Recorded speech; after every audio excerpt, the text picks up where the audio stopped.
criação da APA de Guapimirim, em 1984, foi resultado de um movimento que envolveu atores sociais diversos para proteger os manguezais do fundo da Baía de Guanabara.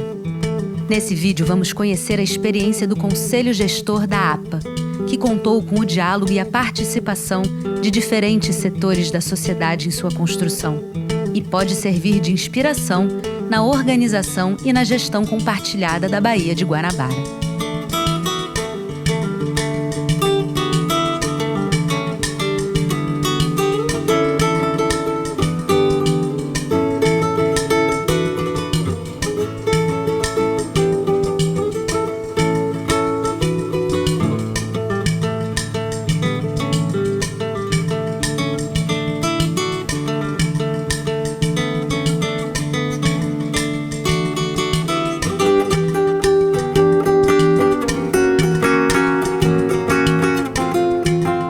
Fui pescador a minha vida toda. E por tantas vezes eu estava dentro do manguezal, eu começava a refletir da vida, o que eu estava fazendo ali. Hoje eu sei o que eu estava fazendo, aprendendo o que eu faço hoje.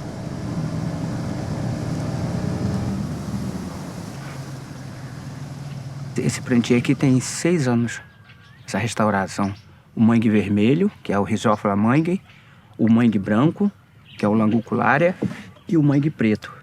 Todas essas 3 espécies, elas levaram 65 milhões de anos para se adaptar a esse ambiente.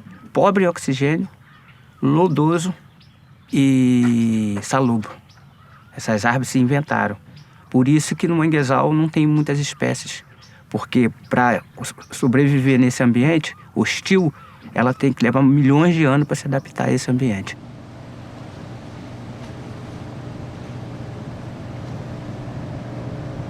A área de proteção ambiental de Guapimirim ela foi criada em 1984, aquele momento histórico que o Brasil vivia da transição da ditadura civil-militar para a abertura do processo de redemocratização. Localmente, aquela região do fundo da Baía de Guanabara passava por um processo de agravamento da conversão de áreas de vegetação nativa em áreas urbano-industriais. Todo o perímetro quase da Baía de Guanabara já tinha sido convertido para cidades ou indústrias. E sobrava, ali no fundo da Baía, exatamente na região que hoje é a APA Guapimirim, ainda uma área com bosques de mangue bem conservados. Entretanto, nas décadas de 70 e 80, houve um aumento muito expressivo da utilização de madeira de mangue para alimentar principalmente os fornos das olarias que ficavam situadas ali na região de Itaboraí. Isso alertou movimentos ambientalistas locais, nascentes, ainda embrionários, que em diálogo com o órgão ambiental estadual e com a academia, teve um papel importante, a UERJ, a SBPC, a Sociedade Brasileira para o Progresso das Ciências. Então, houve uma concertação desses atores sociais que levaram ao governo federal a iniciativa de transformar aquela região na APA Guapimirim. A primeira unidade de conservação nacional voltada especificamente para a conservação de manguezais. Existia essa pressão desse crescimento desordenado e cada vez encostando mais no fundo da Baía de Guanabara. E a APA vem como um sopro de vida, assim, como um alento. Sem mangue, sem peixe, sem mangue, sem vida no mar. Tem até um analista ambiental da APA, o Maurício Muniz, que ele diz que a APA ela impede o abraço mortal da Baía de Guanabara, né?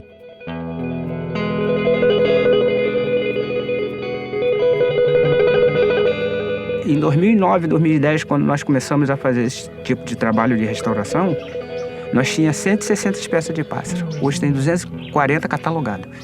Tanto endêmico do manguezal quanto migratório. Tem pássaro aqui que vem do Canadá para passar o verão aqui na Baía de Guanabara. E lembrando, né, nós estamos na Baía de Guanabara. Eu sou apaixonado pela Baía de Guanabara. Eu acho a Baía de Guanabara um dos lugares mais incríveis do mundo. Nos ambientes mais ricos em espécies do mundo. A Baía de Guanabara é o único estuário tropical com uma ressurgência dentro, né? Ela tem uma série de peculiaridades que são exclusivas da Baía de Guanabara.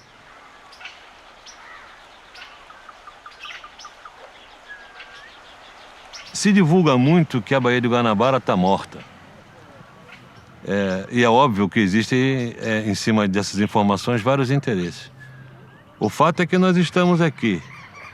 E se vocês rodarem as comunidades pesqueiras que tem dentro da Baía de Guanabara, você vai ver o quanto se produz. Aliás, aqui já foram feitos muitos projetos de replantio de manguezal, porque entendemos que para que se produza, é preciso que o meio ambiente esteja saudável. A APA de Guapimirim, toda a gestão, desde o começo, sempre foi o foco pegar esse povo que vive no recurso natural do meio ambiente, porque ele está lá todo dia dentro d'água, ele está vendo tudo o que acontece. E com isso, eles começaram a se informar de que esse ecossistema sadio, eles nos dá um retorno muito maior do que degradado. As áreas de proteção ambiental, elas são uma categoria de unidade de conservação que a gente chama de uso sustentável, né? E elas têm um elemento positivo que é o da permissão do uso, né? Que é o de constituir espaços de diálogo com os diversos usuários, né? Então, elas estabelecem uma concertação ainda que haja uma prioridade de conservação ambiental. Então, à medida que você tem um conselho mais forte, você tem uma maior compreensão sobre o que é o papel da APA, o maior envolvimento desses usuários, você tende a diminuir esses conflitos.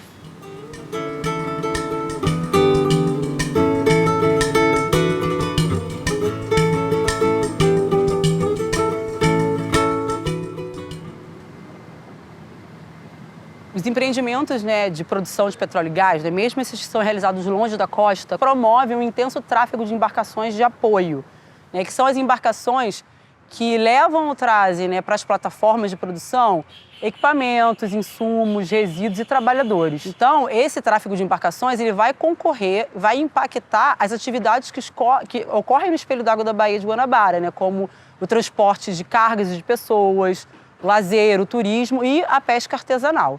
É importante também ressaltar que as bases portuárias que estão na Baía de Guanabara elas não são licenciadas pelo IBAMA. E elas também recebem o tráfego de embarcações de outras atividades produtivas e outros empreendimentos também licenciados por outros órgãos. Então é importante, né, que esse aumento do tráfego de embarcações e esse impacto no uso do espelho d'água da Baía, ele seja avaliado tanto dentro do licenciamento ambiental federal quanto dos licenciamentos ambientais realizados pelo Estado, né?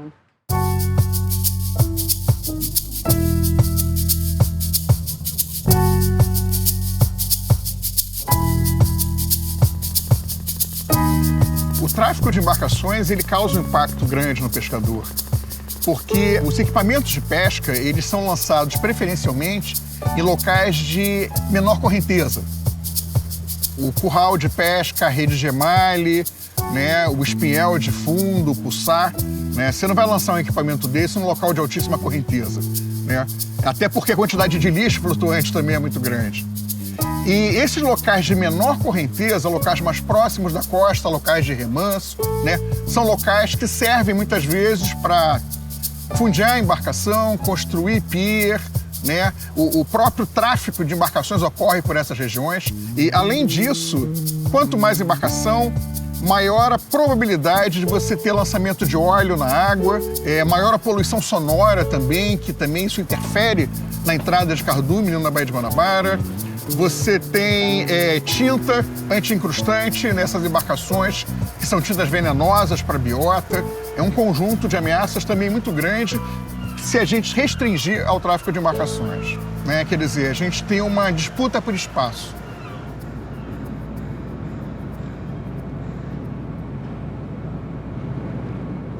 A questão do tráfego de embarcações precisa de uma construção, né? E a gente não pode fazer nunca a coisa unilateralmente. Não sou eu que tenho que dizer, ou nós da pesca, que temos que dizer como é que isso vai se dar. É preciso que todas as partes estejam sentadas à mesa e discutam qual é a melhor solução para esse problema. Nós temos a Constituição do nosso lado, temos o Decreto 6040, estão querendo extinguir, mas a Convenção 69 ainda está valendo, e outros documentos produzidos pelo governo brasileiro ou onde o governo brasileiro é signatário, que reconhece esses direitos nossos. Nós não estamos fazendo uma medição de força, nós estamos propondo uma solução, ou uma construção de uma solução. Todos ganham, inclusive o meio ambiente, porque nessa gestão compartilhada do uso do espaço, todos vão ganhar. O Conselho da APA, ele é referência nesse país, sabe? Existem outros conselhos também de unidade de conservação, e aí cito aí a APA Cairo Sul, a Resex de Canavieiras, por exemplo, na Bahia, e outras unidades de conservação também espalhadas pelo Brasil, que hoje tem um conselho, seja ele consultivo ou deliberativo, né? É preciso que se sente à mesa aí os responsáveis, as lideranças de pesca, enfim, os empreendedores, as empresas, e que sentemos numa mesa e discutamos, então, como é que vamos resolver essa questão do tráfego aquaviário. O Conselho da APA Guapimirim, ele pode ajudar como inspiração para a questão contemporânea, a questão grave, que é o aumento do tráfego de embarcações na Baía de Guanabara.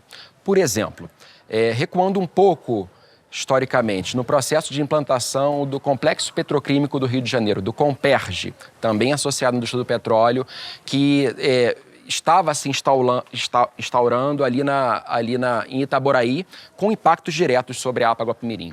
O Conselho da APA participou ativamente do debate que acompanhava o licenciamento desse empreendimento. Quando houve uma iniciativa do empreendedor em converter um dos rios da APA Guapimirim em uma hidrovia industrial que seria responsável para apoio logístico à implantação do Comperj, aquilo gerou um alerta nos conselheiros, nos pescadores, nos ambientalistas, nos pesquisadores e nos próprios órgãos ambientais. Houve uma interpretação de que a eventual implantação dessa hidrovia causaria impactos muito severos à já combalida Baía de Guanabara e à já combalida APA Guapimirim. Especificamente, por exemplo, a contaminação de metais pesados que poderia vir da dragagem que seria necessária para transformar esse rio numa hidrovia industrial. Esse caso nos mostrou e nos ensinou que é possível, tendo uma participação democrática da sociedade organizada nos conselhos, corrigir projetos industriais que não sejam benéficos ao ambiente protegido. Isso pode servir de inspiração e deve servir de inspiração para o processo de organização da função da Baía de Guanabara como área de apoio logístico. É inimaginável supor que essa atividade não vai existir na Baía de Guanabara. É inimaginável. Entretanto, tem que ser organizado. E para ser organizado, é necessário esse fórum mais unificado, mais organizado, com maior participação das populações diretamente envolvidas, onde seja explicitados todos os interesses. E ali, tentar se buscar a conciliação possível. A Baía de Guanabara é diversa, ela tem espaço para muita coisa. Esse mosaico, essa diversidade, ela é muito rica para ser simplesmente solapada. Então a nossa defesa é pelo uso múltiplo da Baía de Guanabara e pela preservação dessa diversidade de possibilidades de encontro e de convivência com a natureza.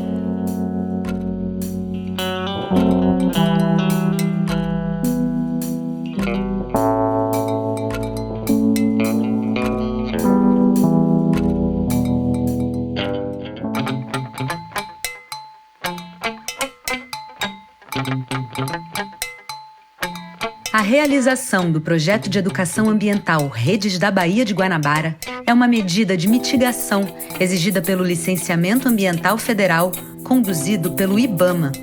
O projeto Redes da Baía de Guanabara tem como objetivo apoiar a discussão sobre o uso comum do espelho d'água da Baía de Guanabara, ao refletir sobre a gestão e a governança dessa zona marítima.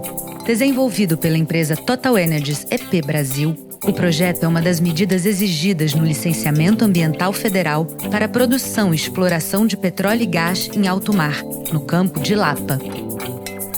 A série audiovisual Espelhos da Bahia é composta por 5 episódios e um média-metragem. Buscamos apresentar uma leitura das múltiplas relações territoriais, sociais, econômicas e ambientais existentes na Baía de Guanabara, ao apresentar personagens dos diversos segmentos sociais que nela vivem e trabalham.